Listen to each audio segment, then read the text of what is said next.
Hundreds of years of medical experimentation and medical apartheid has cultivated not only hesitancy but distrust for the medical community among African Americans when taking the COVID vaccine.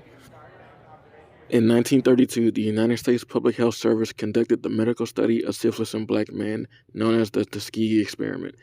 These men were never properly informed of the actual intent of the program.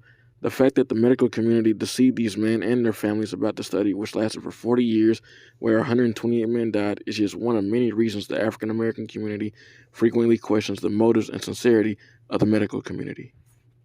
The fact that we were excluded from a lot of those studies in the past in general, or when we were involved in ways that were completely disrespectful of our rights to informed consent and participation.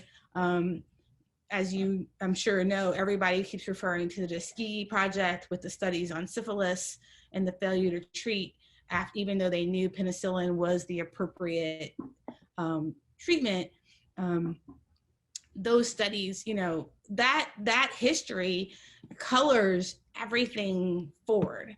In the story of Henrietta Lacks, doctors from Johns Hopkins Hospital violated her rights, furthering not only hesitancy but distrust between the African American and the medical communities. When you look at Henrietta Lacks, her vaginal tissue was taken in 1951.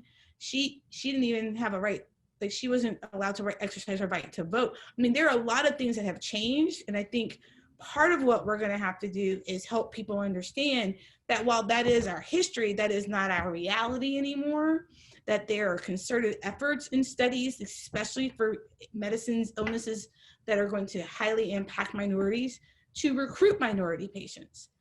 Whether enslaved in the past or free like African Americans are today, throughout history, blacks have had minimal access to quality and affordable health care in the United States. From the very beginning, we've always not had the best medical access from the beginning in this country. Our history goes even deeper than Tuskegee.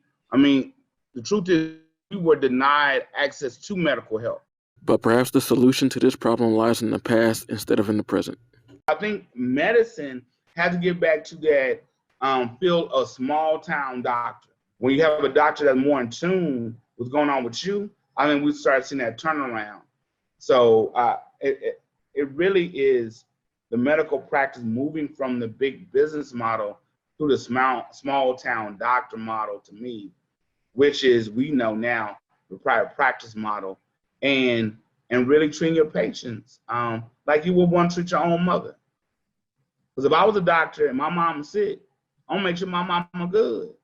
Do that for me too, you know, and do that for all your patients.